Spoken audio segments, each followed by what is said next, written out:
1 Kings, chapter 1.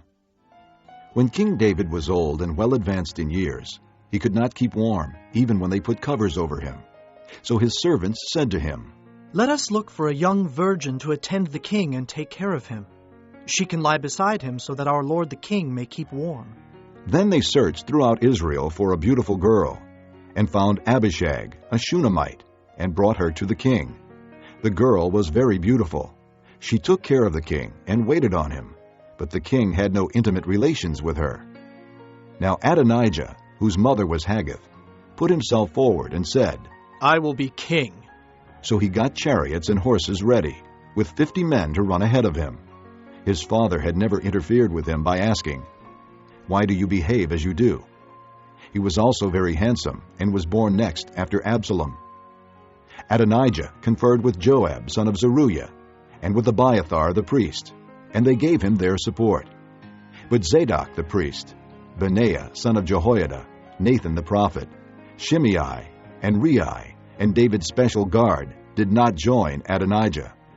Adonijah then sacrificed sheep, cattle, and fattened calves at the stone of Zoheleth, near Enrogel.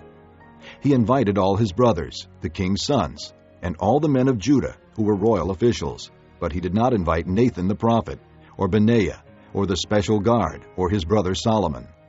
Then Nathan asked Bathsheba, Solomon's mother, "Have you not heard that Adonijah, the son of Haggith, has become king without our lord David's knowing it? Now then, let me advise you how you can save your own life and the life of your son Solomon.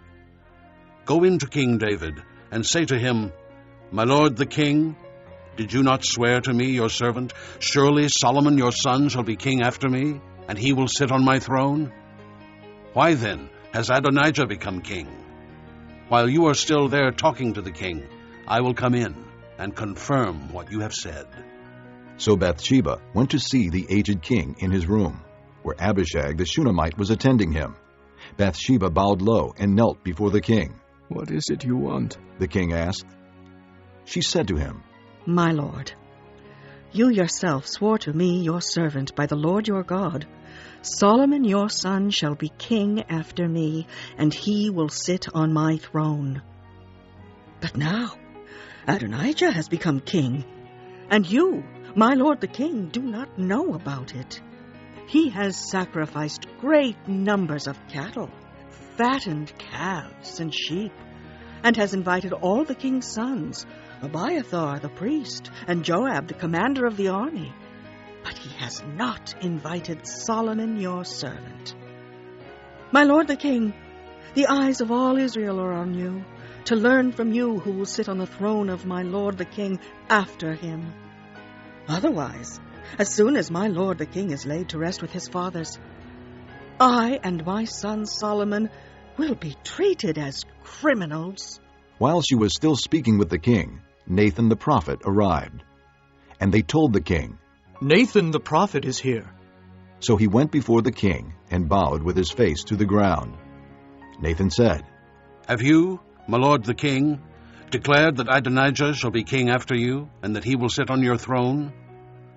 Today he has gone down and sacrificed great numbers of cattle, fattened calves and sheep. He has invited all the king's sons, the commanders of the army, and Abiathar the priest. Right now they are eating and drinking with him and saying, 'Long live King Adonijah!' But me, your servant, and Zadok the priest, and Benaiah son of Jehoiada, and your servant Solomon he did not invite. Is this something my lord the king has done without letting his servants know who should sit on the throne of my lord the king after him?" Then King David said, "Call in Bathsheba." So she came into the king's presence and stood before him. The king then took an oath. "As surely as the Lord lives, who has delivered me out of every trouble, I will surely carry out today what I swore to you by the Lord the God of Israel. Solomon your son shall be king after me, and he will sit on my throne in my place." Then Bathsheba bowed low with her face to the ground, and kneeling before the king said, "May my lord King David live forever." King David said, "Call in Zadok the priest, Nathan the prophet, and Benaiah son of Jehoiada, When they came before the king, he said to them, Take your lord's servants with you, and set Solomon my son on my own mule, and take him down to Gihon. There have Zadok the priest and Nathan the prophet anoint him king over Israel. Blow the trumpet and shout, Long live King Solomon! Then you are to go up with him, and he is to come and sit on my throne and reign in my place. I have appointed him ruler over Israel and Judah. Benaiah, son of Jehoiada, answered the king, Amen. May the Lord, the God of my lord the king, so declare it. As the Lord was with my lord the king, so may he be with Solomon, to make his throne even greater than the throne of my lord King David. So Zadok the priest, Nathan the prophet, Benaiah son of Jehoiada, the Kerethites and the Pelethites went down and put Solomon on King David's mule and escorted him to Gihon. Zadok the priest took the horn of oil from the sacred tent and anointed Solomon. Then they sounded the trumpet, and all the people shouted, Long live King Solomon! And all the people went up after him, playing flutes and rejoicing greatly, so that the ground shook with the sound. Adonijah and all the guests who were with him heard it as they were finishing their feast. On hearing the sound of the trumpet, Joab asked, What's the meaning of all the noise in the city? Even as he was speaking, Jonathan son of Abiathar the priest arrived. Adonijah said, Come in. A worthy man like you must be bringing good news. Not at all, Jonathan answered. Our Lord King David has made Solomon king. The king has sent with him Zadok the priest, Nathan the prophet, Benaiah son of Jehoiada, the Kerethites and the Pelethites, and they have put him on the king's mule. And Zadok the priest and Nathan the prophet have anointed him king at Gihon. From there they have gone up cheering, and the city resounds with it. That's the noise you hear. Moreover, Solomon has taken his seat on the royal throne. Also, the royal officials have come to congratulate our Lord King David, saying, May your God make Solomon's name more famous than yours, and his throne greater than yours. And the king bowed in worship on his bed, and said, Praise be to the Lord, the God of Israel, who has allowed my eyes to see a successor on my throne today. At this, all Adonijah's guests rose in alarm and dispersed. But Adonijah, in fear of Solomon, went and took hold of the horns of the altar. Then Solomon was told, Adonijah is afraid of King Solomon, and is clinging to the horns of the altar. He says, Let King Solomon swear to me today that he will not put his servant to death with the sword. Solomon replied, If he shows himself to be a worthy man, not a hair of his head will fall to the ground. But if evil is found in him, he will die. Then King Solomon sent men, and they brought him down from the altar. And Adonijah came and bowed down to King Solomon. And Solomon said, Go to your home. Chapter 2. When the time drew near for David to die, he gave a charge to Solomon his son. I am about to go the way of all the earth, He said, So be strong. Show yourself a man, and observe what the Lord your God requires. Walk in his ways, and keep his decrees and commands, his laws and requirements, as written in the law of Moses, so that you may prosper in all you do and wherever you go, and that the Lord may keep his promise to me, if your descendants watch how they live, and if they walk faithfully before me with all their heart and soul. You will never fail to have a man on the throne of Israel. Now, you yourself know what Joab, son of Zeruiah, did to me, what he did to the two commanders of Israel's armies, Abner, son of Ner, and Amasa, son of Jether. He killed them, shedding their blood in peacetime as if in battle, and with that blood stained the belt around his waist and the sandals on his feet. Deal with him according to your wisdom, but do not let his gray head go down to the grave in peace. But show kindness to the sons of Barzillai of Gilead, and let them be among those who eat at your table. They stood by me when I fled from your brother Absalom. And remember, you have with you Shimei, son of Gera, the Benjamite from Bahurim, who called down bitter curses on me the day I went to Mahanaim. When he came down to meet me at the Jordan, I swore to him by the Lord, I will not put you to death by the sword. But now, do not consider him innocent. You are a man of wisdom. You will know what to do to him. Bring his gray head down to the grave in blood. Then David rested with his fathers, and was buried in the city of David. He had reigned 40 years over Israel, 7 years in Hebron, and 33 in Jerusalem. So Solomon sat on the throne of his father David, and his rule was firmly established. Now Adonijah, the son of Haggith, went to Bathsheba, Solomon's mother. Bathsheba asked him, Do you come peacefully? He answered, Yes, peacefully. Then he added, I have something to say to you. You may say it. She replied. As you know, He said, the kingdom was mine. All Israel looked to me as their king. But things changed, and the kingdom has gone to my brother, for it has come to him from the Lord. Now I have one request to make of you. Do not refuse me. You may make it. she said. So he continued, Please ask King Solomon, he will not refuse you, to give me Abishag the Shunammite as my wife. Very well. Bathsheba replied. I will speak to the king for you. When Bathsheba went to King Solomon to speak to him for Adonijah, the king stood up to meet her, bowed down to her, and sat down on his throne. He had a throne brought for the king's mother, and she sat down at his right hand. I have one small request to make of you. She said. Do not refuse me. The king replied. Make it my mother. I will not refuse you. So she said, Let Abishag the Shunammite be given in marriage to your brother Adonijah. King Solomon answered his mother, Why do you request Abishag the Shunammite for Adonijah?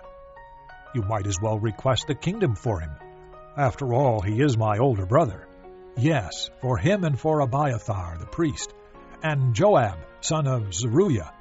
Then King Solomon swore by the Lord, May God deal with me, be it ever so severely, if Adonijah does not pay with his life for this request. And now, as surely as the Lord lives, he who has established me securely on the throne of my father David, and has founded a dynasty for me as he promised, Adonijah shall be put to death today.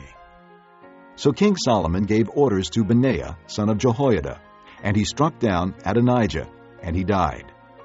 To Abiathar the priest the king said, Go back to your fields in Anathoth.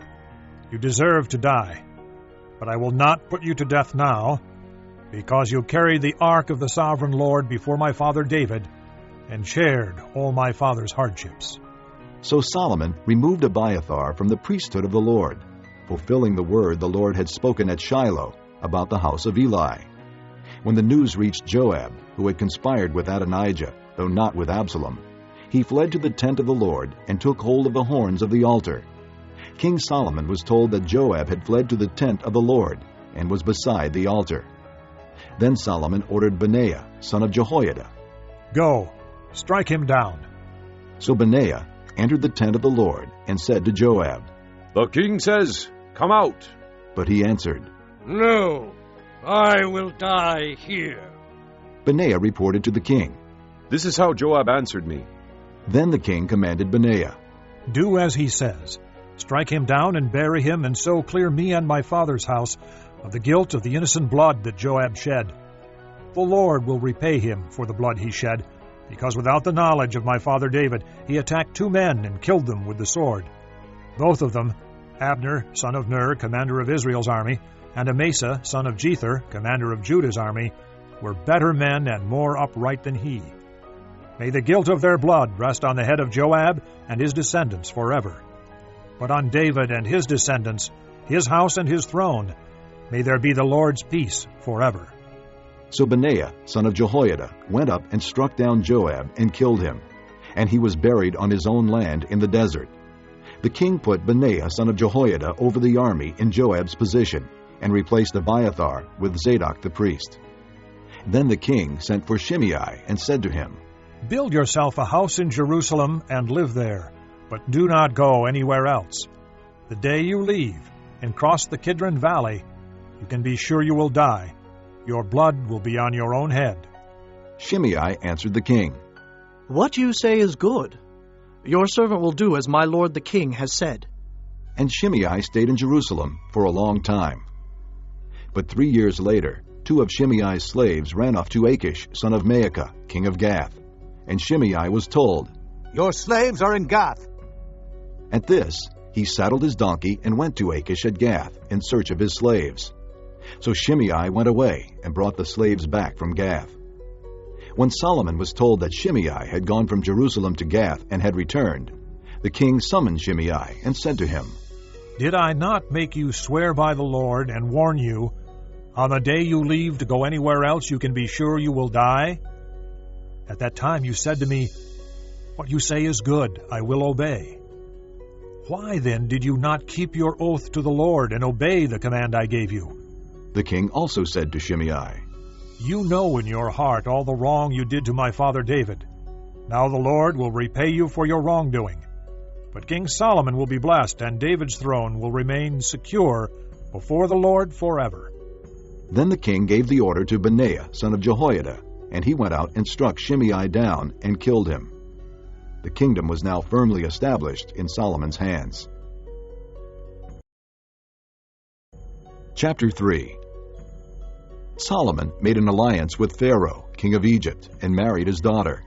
He brought her to the city of David until he finished building his palace and the temple of the Lord and the wall around Jerusalem. The people, however, were still sacrificing at the high places, because a temple had not yet been built for the name of the Lord. Solomon showed his love for the Lord by walking according to the statutes of his father David, except that he offered sacrifices and burned incense on the high places. The king went to Gibeon to offer sacrifices, for that was the most important high place, and Solomon offered 1,000 burnt offerings on that altar. At Gibeon, the Lord appeared to Solomon during the night in a dream, and God said, "Ask for whatever you want me to give you." Solomon answered, "You have shown great kindness to your servant, my father David, because he was faithful to you and righteous and upright in heart. You have continued this great kindness to him, and have given him a son to sit on his throne this very day.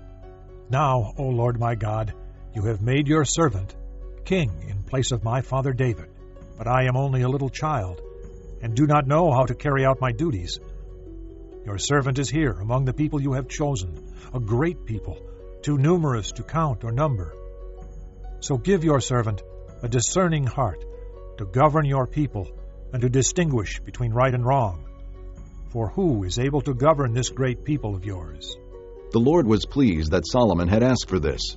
So God said to him, "Since you have asked for this, and not for long life or wealth for yourself, nor have asked for the death of your enemies, but for discernment in administering justice, I will do what you have asked.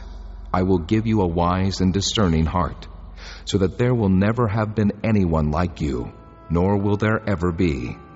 Moreover, I will give you what you have not asked for, both riches and honor, so that in your lifetime you will have no equal among kings.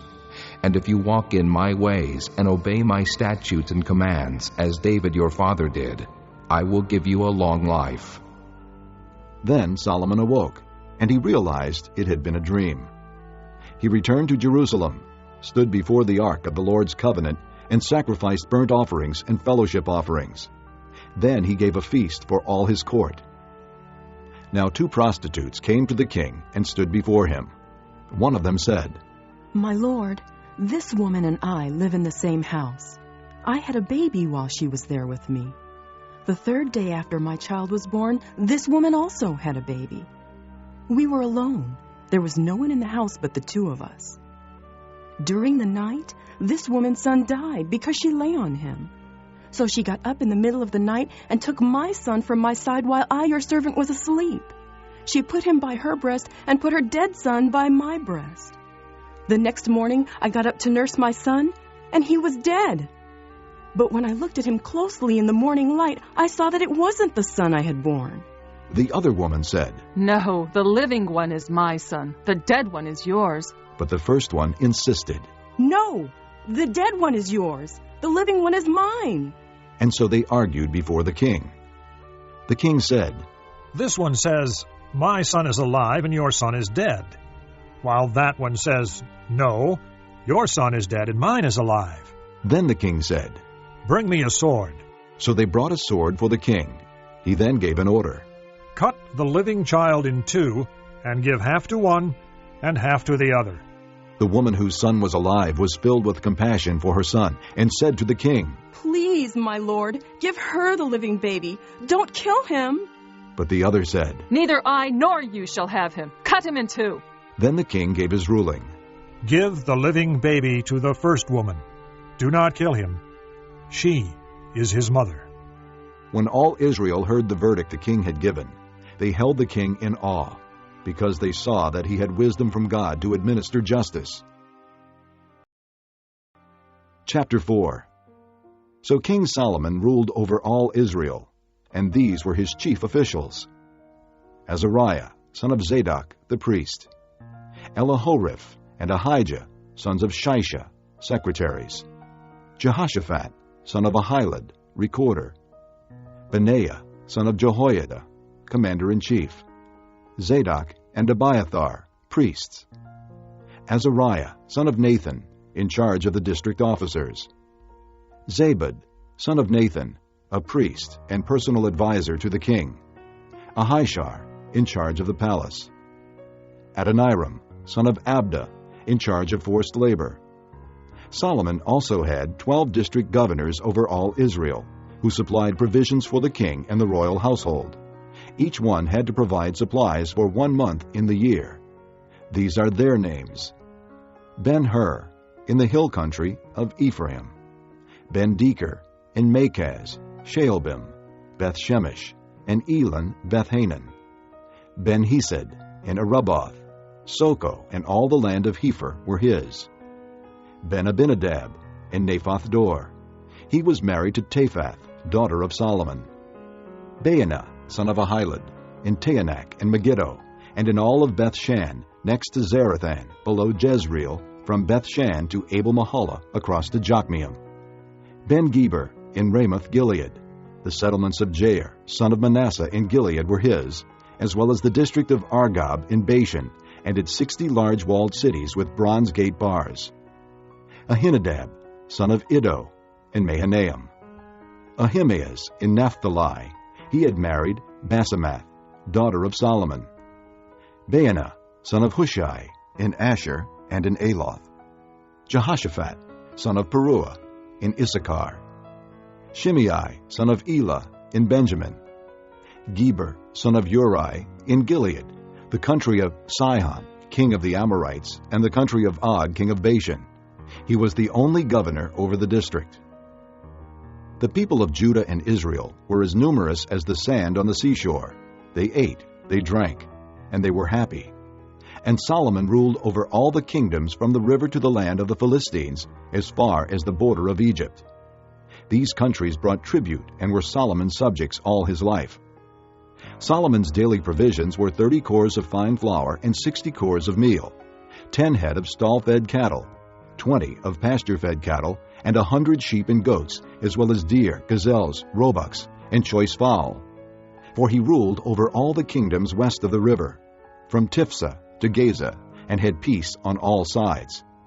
During Solomon's lifetime, Judah and Israel, from Dan to Beersheba, lived in safety, each man under his own vine and fig tree.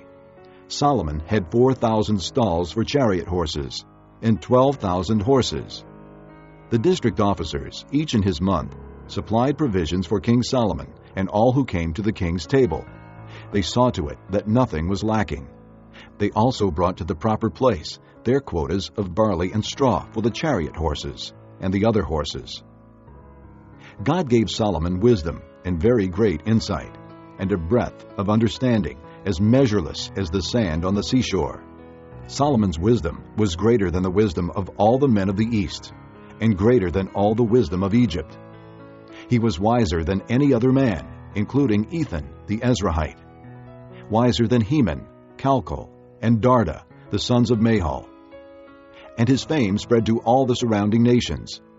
He spoke 3,000 proverbs, and his songs numbered 1,005. He described plant life, from the cedar of Lebanon to the hyssop that grows out of walls. He also taught about animals and birds, reptiles and fish. Men of all nations came to listen to Solomon's wisdom, sent by all the kings of the world who had heard of his wisdom. Chapter 5. When Hiram, king of Tyre, heard that Solomon had been anointed king to succeed his father David, he sent his envoys to Solomon, because he had always been on friendly terms with David. Solomon sent back this message to Hiram. You know that because of the wars waged against my father David from all sides, he could not build a temple for the name of the Lord his God until the Lord put his enemies under his feet. But now the Lord my God has given me rest on every side, and there is no adversary or disaster. I intend, therefore, to build a temple for the name of the Lord my God, as the Lord told my father David when he said, Your son, whom I will put on the throne in your place, will build the temple for my name. So give orders that cedars of Lebanon be cut for me. My men will work with yours, and I will pay you for your men whatever wages you set. You know that we have no one so skilled in felling timber as the Sidonians. When Hiram heard Solomon's message, he was greatly pleased and said, Praise be to the Lord today, for he has given David a wise son to rule over this great nation. So Hiram sent word to Solomon, I have received the message you sent me and will do all you want in providing the cedar and pine logs. My men will haul them down from Lebanon to the sea, and I will float them in rafts by sea to the place you specify. There I will separate them, and you can take them away. And you are to grant my wish by providing food for my royal household.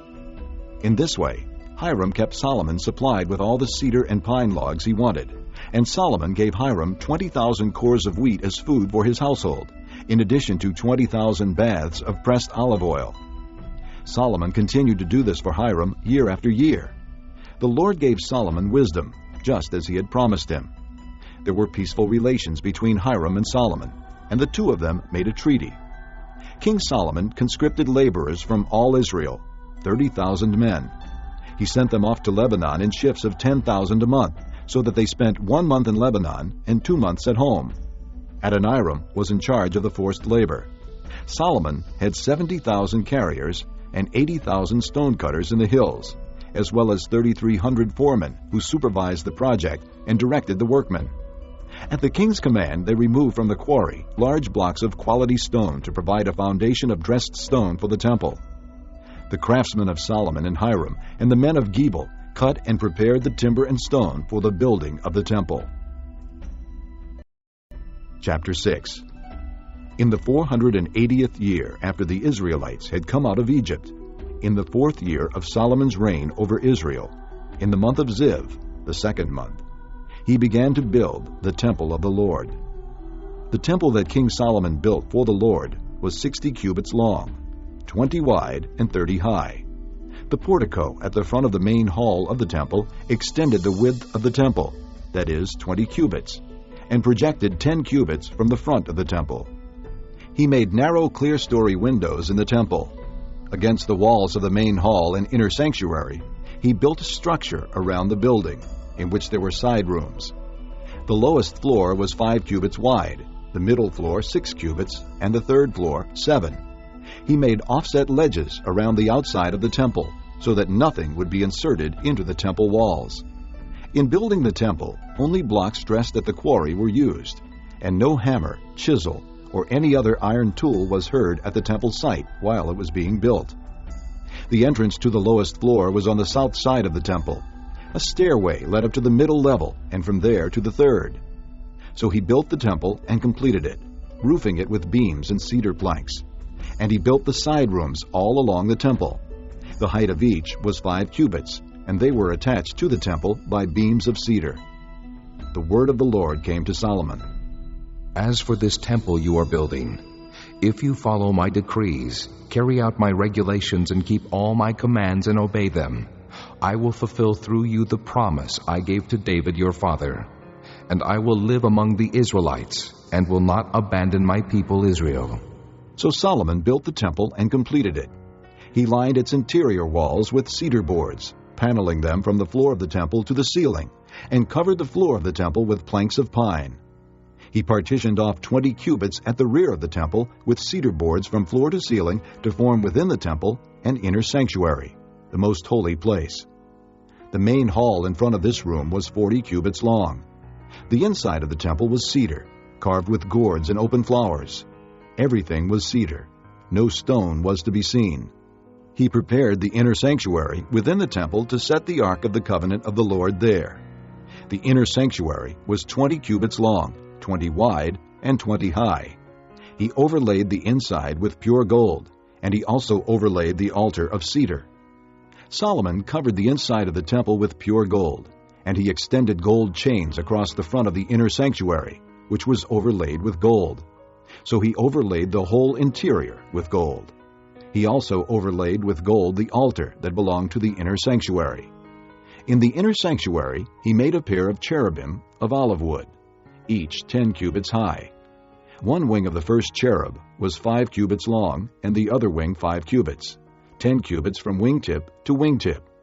The second cherub also measured 10 cubits, for the 2 cherubim were identical in size and shape. The height of each cherub was 10 cubits. He placed the cherubim inside the innermost room of the temple, with their wings spread out. The wing of one cherub touched one wall, while the wing of the other touched the other wall, and their wings touched each other in the middle of the room. He overlaid the cherubim with gold. On the walls all around the temple, in both the inner and outer rooms, he carved cherubim, palm trees, and open flowers. He also covered the floors of both the inner and outer rooms of the temple with gold. For the entrance of the inner sanctuary, he made doors of olive wood with 5-sided jambs. And on the 2 olive wood doors, he carved cherubim, palm trees, and open flowers, and overlaid the cherubim and palm trees with beaten gold. In the same way he made 4-sided jambs of olive wood for the entrance to the main hall. He also made 2 pine doors, each having 2 leaves that turned in sockets. He carved cherubim, palm trees, and open flowers on them, and overlaid them with gold hammered evenly over the carvings. And he built the inner courtyard of 3 courses of dressed stone, and 1 course of trimmed cedar beams. The foundation of the temple of the Lord was laid in the 4th year, in the month of Ziv. In the 11th year, in the month of Bul, the 8th month, the temple was finished in all its details according to its specifications. He had spent 7 years building it. Chapter 7. It took Solomon 13 years, however, to complete the construction of his palace. He built the palace of the forest of Lebanon 100 cubits long, 50 wide, and 30 high, with 4 rows of cedar columns supporting trimmed cedar beams. It was roofed with cedar above the beams that rested on the columns, 45 beams, 15 to a row. Its windows were placed high in sets of 3, facing each other. All the doorways had rectangular frames. They were in the front part in sets of 3, facing each other. He made a colonnade 50 cubits long and 30 wide. In front of it was a portico, and in front of that were pillars and an overhanging roof. He built the throne hall, the hall of justice, where he was to judge, and he covered it with cedar from floor to ceiling. And the palace in which he was to live, set farther back, was similar in design. Solomon also made a palace like this hall for Pharaoh's daughter, whom he had married. All these structures, from the outside to the great courtyard and from foundation to eaves, were made of blocks of high-grade stone cut to size and trimmed with a saw on their inner and outer faces.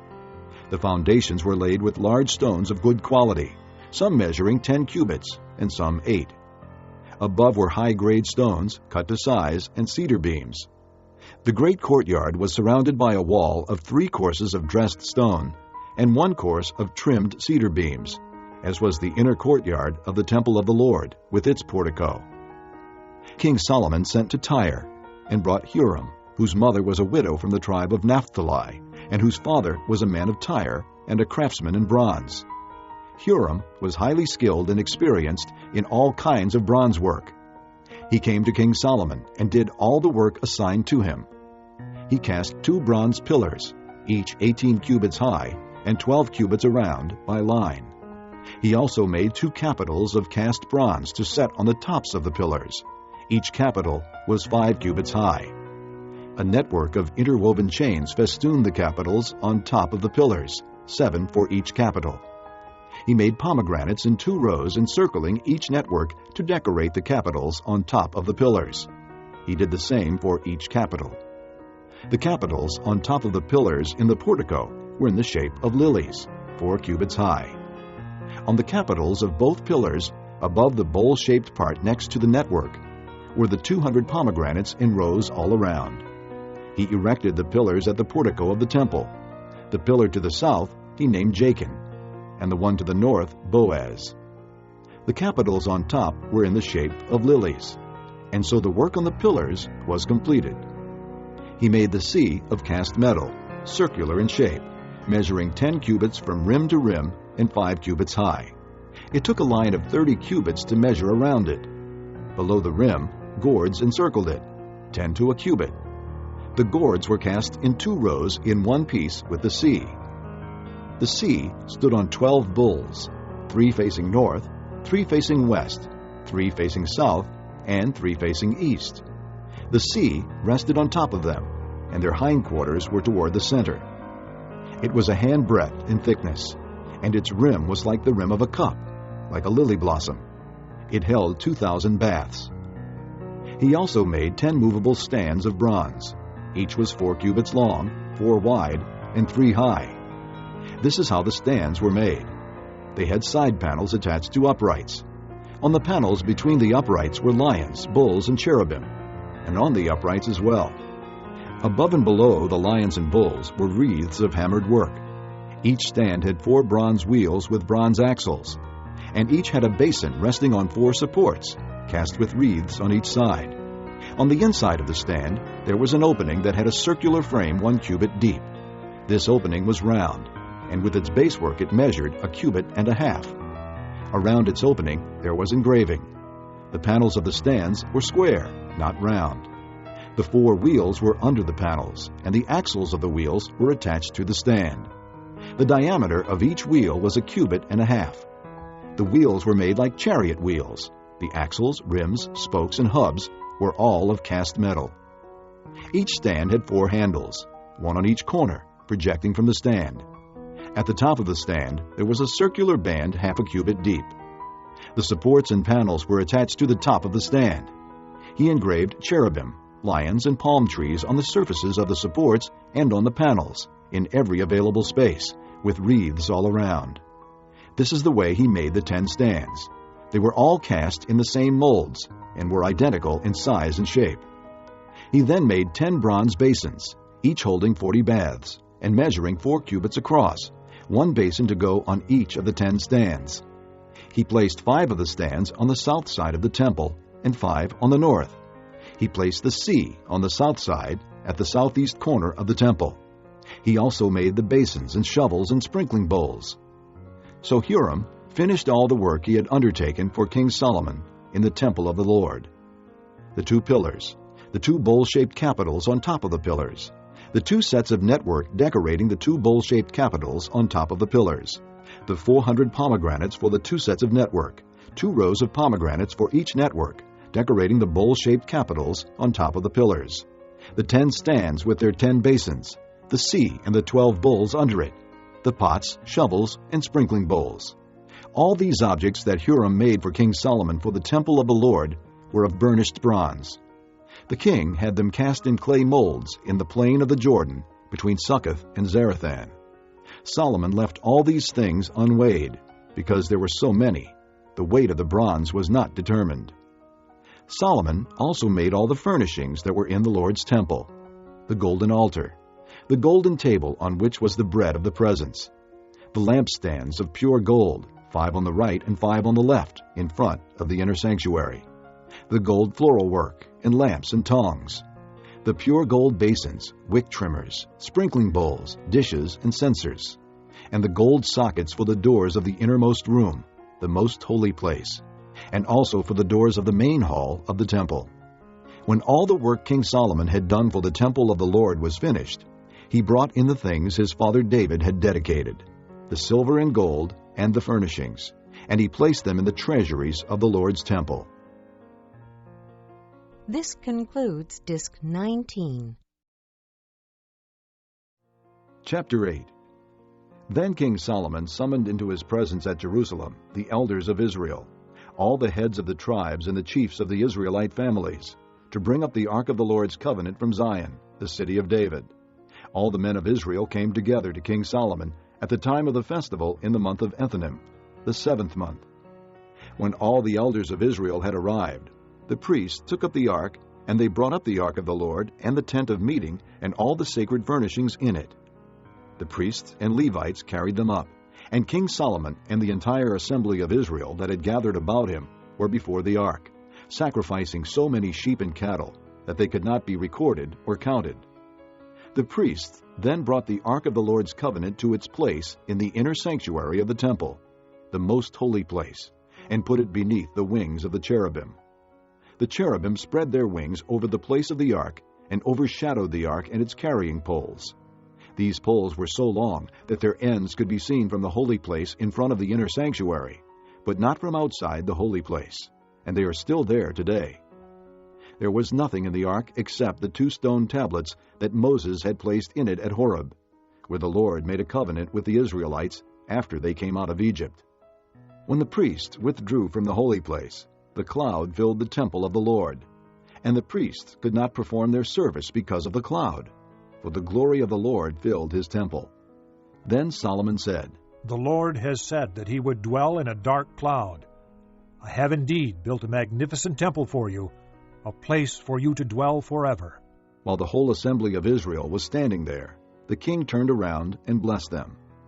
Then he said, "Praise be to the Lord, the God of Israel, who with his own hand has fulfilled what he promised with his own mouth to my father David. For he said, 'Since the day I brought my people Israel out of Egypt, I have not chosen a city in any tribe of Israel to have a temple built for my name to be there. But I have chosen David to rule my people Israel.' My father David had it in his heart to build a temple for the name of the Lord, the God of Israel. But the Lord said to my father David, 'Because it was in your heart to build a temple for my name, you did well to have this in your heart. Nevertheless, you are not the one to build the temple, but your son, who is your own flesh and blood. He is the one who will build the temple for my name. The Lord has kept the promise he made.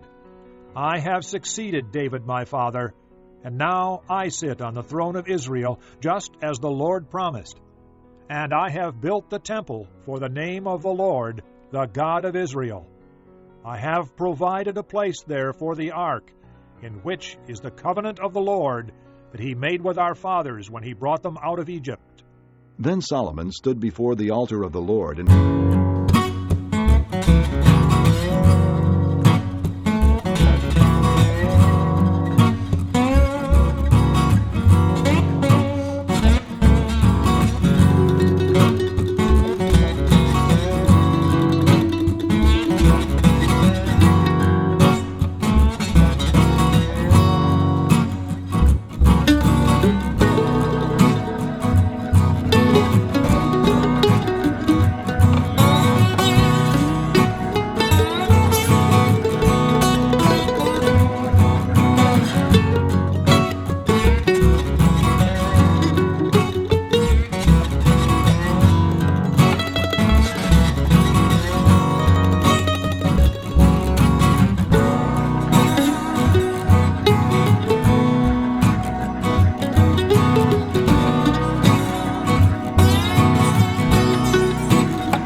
And when you hear, forgive.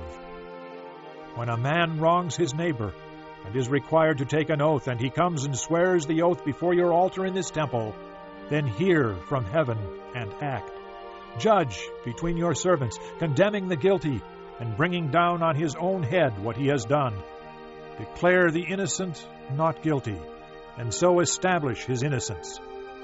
When your people Israel have been defeated by an enemy because they have sinned against you, and when they turn back to you and confess your name, praying and making supplication to you in this temple, then hear from heaven and forgive the sin of your people Israel, and bring them back to the land you gave to their fathers. When the heavens are shut up, and there is no rain because your people have sinned against you, and when they pray toward this place and confess your name, and turn from their sin because you have afflicted them, then hear from heaven and forgive the sin of your servants, your people Israel. Teach them the right way to live, and send rain on the land you gave your people for an inheritance. When famine or plague comes to the land, or blight or mildew, locusts or grasshoppers, or when an enemy besieges them in any of their cities, whatever disaster or disease may come, and when a prayer or plea is made by any of your people Israel, each one aware of the afflictions of his own heart, and spreading out his hands toward this temple, then hear from heaven, your dwelling place, forgive and act. Deal with each man according to all he does, since you know his heart, for you alone know the hearts of all men, so that they will fear you all the time they live in the land you gave our fathers. As for the foreigner who does not belong to your people Israel, but has come from a distant land because of your name, for men will hear of your great name and your mighty hand and your outstretched arm, when he comes and prays toward this temple, then hear from heaven, your dwelling place, and do whatever the foreigner asks of you, so that all the peoples of the earth may know your name and fear you, as do your own people Israel, and may know that this house I have built bears your name. When your people go to war against their enemies, wherever you send them, and when they pray to the Lord toward the city you have chosen and the temple I have built for your name, then hear from heaven their prayer and their plea, and uphold their cause. When they sin against you, for there is no one who does not sin, and you become angry with them, and give them over to the enemy who takes them captive to his own land, far away or near, and if they have a change of heart in the land where they are held captive, and repent, and plead with you in the land of their conquerors, and say, We have sinned, we have done wrong, we have acted wickedly, and if they turn back to you with all their heart and soul in the land of their enemies who took them captive, and pray to you toward the land you gave their fathers, toward the city you have chosen, and the temple I have built for your name, then from heaven, your dwelling place, hear their prayer and their plea, and uphold their cause. And forgive your people who have sinned against you. Forgive all the offenses they have committed against you, and cause their conquerors to show them mercy. For they are your people and your inheritance, whom you brought out of Egypt, out of that iron-smelting furnace. May your eyes be open to your servant's plea, and to the plea of your people Israel, and may you listen to them whenever they cry out to you. For you singled them out from all the nations of the world to be your own inheritance, just as you declared through your servant Moses, when you, O sovereign Lord, brought our fathers out of Egypt. When Solomon had finished all these prayers and supplications to the Lord, he rose from before the altar of the Lord, where he had been kneeling with his hands spread out toward heaven. He stood and blessed the whole assembly of Israel in a loud voice, saying, Praise be to the Lord, who has given rest to his people Israel, just as he promised. Not one word has failed of all the good promises he gave through his servant Moses. May the Lord our God be with us as he was with our fathers. May he never leave us nor forsake us. May he turn our hearts to him, to walk in all his ways, and to keep the commands, decrees, and regulations he gave our fathers. And may these words of mine, which I have prayed before the Lord, be near to the Lord our God day and night, that he may uphold the cause of his servant and the cause of his people Israel, according to each day's need, so that all the peoples of the earth may know that the Lord is God, and that there is no other. But your hearts must be fully committed to the Lord our God, to live by his decrees and obey his commands, as at this time." Then the king and all Israel with him offered sacrifices before the Lord. Solomon offered a sacrifice of fellowship offerings to the Lord, 22,000 cattle and 120,000 sheep and goats. So the king and all the Israelites dedicated the temple of the Lord. On that same day, the king consecrated the middle part of the courtyard in front of the temple of the Lord, and there he offered burnt offerings, grain offerings, and the fat of the fellowship offerings, because the bronze altar before the Lord was too small to hold the burnt offerings, the grain offerings, and the fat of the fellowship offerings. So Solomon observed the festival at that time, and all Israel with him, a vast assembly, people from Lebo Hamath to the Wadi of Egypt. They celebrated it before the Lord our God for 7 days, and 7 days more, 14 days in all. On the following day he sent the people away. They blessed the king, and then went home, joyful and glad in heart for all the good things the Lord had done for his servant David and his people Israel. Chapter 9. When Solomon had finished building the temple of the Lord and the royal palace, and had achieved all he had desired to do, the Lord appeared to him a second time, as he had appeared to him at Gibeon. The Lord said to him, "I have heard the prayer and plea you have made before me. I have consecrated this temple which you have built by putting my name there forever. My eyes and my heart will always be there. As for you, if you walk before me in integrity of heart and uprightness, as David your father did, and do all I command and observe my decrees and laws, I will establish your royal throne over Israel forever, as I promised David your father when I said, 'You shall never fail to have a man on the throne of Israel.' But if you or your sons turn away from me, and do not observe the commands and decrees I have given you, and go off to serve other gods and worship them, then I will cut off Israel from the land I have given them, and will reject this temple I have consecrated for my name. Israel will then become a byword and an object of ridicule among all peoples. And though this temple is now imposing, all who pass by will be appalled and will scoff and say, 'Why has the Lord done such a thing to this land and to this temple?' People will answer, 'Because they have forsaken the Lord their God, who brought their fathers out of Egypt, and have embraced other gods, worshiping and serving them. That is why the Lord brought all this disaster on them.'" At the end of 20 years, during which Solomon built these two buildings, the temple of the Lord and the royal palace, King Solomon gave 20 towns in Galilee to Hiram king of Tyre, because Hiram had supplied him with all the cedar and pine and gold he wanted. But when Hiram went from Tyre to see the towns that Solomon had given him, he was not pleased with them. "What kind of towns are these you have given me, my brother?" he asked. And he called them the land of Cabul, a name they have to this day. Now Hiram had sent to the king 120 talents of gold. Here is the account of the forced labor King Solomon conscripted to build the Lord's temple, his own palace, the supporting terraces, the wall of Jerusalem, and Hazor, Megiddo, and Gezer. Pharaoh, king of Egypt, had attacked and captured Gezer. He had set it on fire.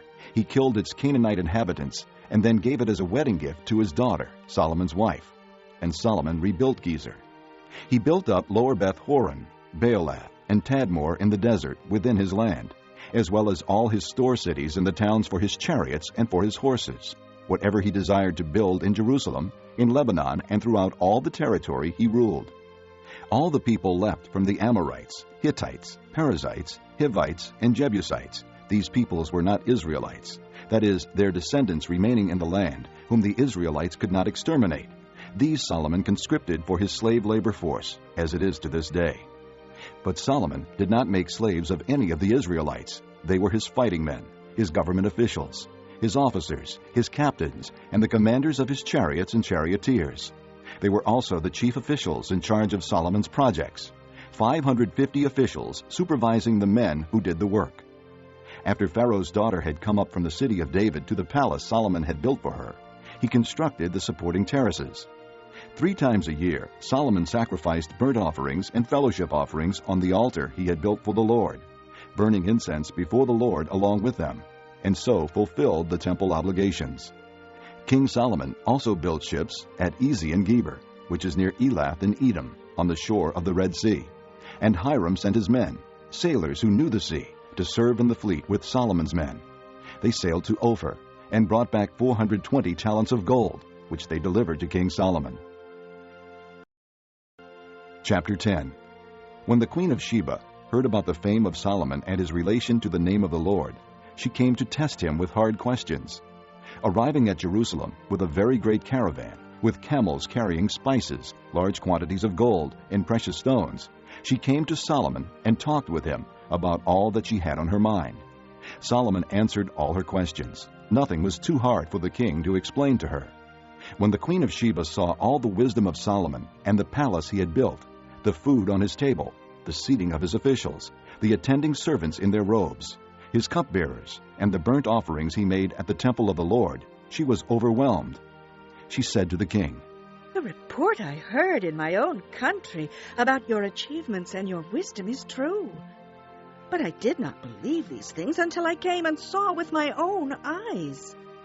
Indeed, not even half was told me. In wisdom and wealth, you have far exceeded the report I heard. How happy your men must be! How happy your officials, who continually stand before you and hear your wisdom!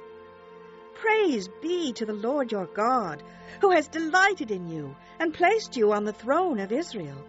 Because of the Lord's eternal love for Israel, he has made you king to maintain justice and righteousness."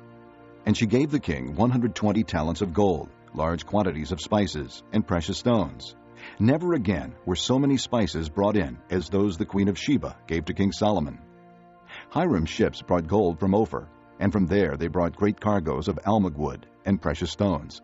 The king used the almug wood to make supports for the temple of the Lord and for the royal palace, and to make harps and lyres for the musicians. So much almug wood has never been imported or seen since that day. King Solomon gave the queen of Sheba all she desired and asked for, besides what he had given her out of his royal bounty. Then she left and returned with her retinue to her own country. The weight of the gold that Solomon received yearly was 666 talents, not including the revenues from merchants and traders and from all the Arabian kings and the governors of the land. King Solomon made 200 large shields of hammered gold. 600 bekas of gold went into each shield. He also made 300 small shields of hammered gold, with 3 minas of gold in each shield. The king put them in the palace of the forest of Lebanon. Then the king made a great throne, inlaid with ivory and overlaid with fine gold. The throne had 6 steps, and its back had a rounded top. On both sides of the seat were armrests, with a lion standing beside each of them. 12 lions stood on the 6 steps, one at either end of each step. Nothing like it had ever been made for any other kingdom. All King Solomon's goblets were gold, and all the household articles in the palace of the forest of Lebanon were pure gold. Nothing was made of silver, because silver was considered of little value in Solomon's days. The king had a fleet of trading ships at sea along with the ships of Hiram. Once every 3 years it returned, carrying gold, silver, and ivory, and apes and baboons. King Solomon was greater in riches and wisdom than all the other kings of the earth. The whole world sought audience with Solomon to hear the wisdom God had put in his heart. Year after year, everyone who came brought a gift: articles of silver and gold, robes, weapons and spices, and horses and mules. Solomon accumulated chariots and horses. He had 1,400 chariots and 12,000 horses, which he kept in the chariot cities and also with him in Jerusalem. The king made silver as common in Jerusalem as stones, and cedar as plentiful as sycamore fig trees in the foothills.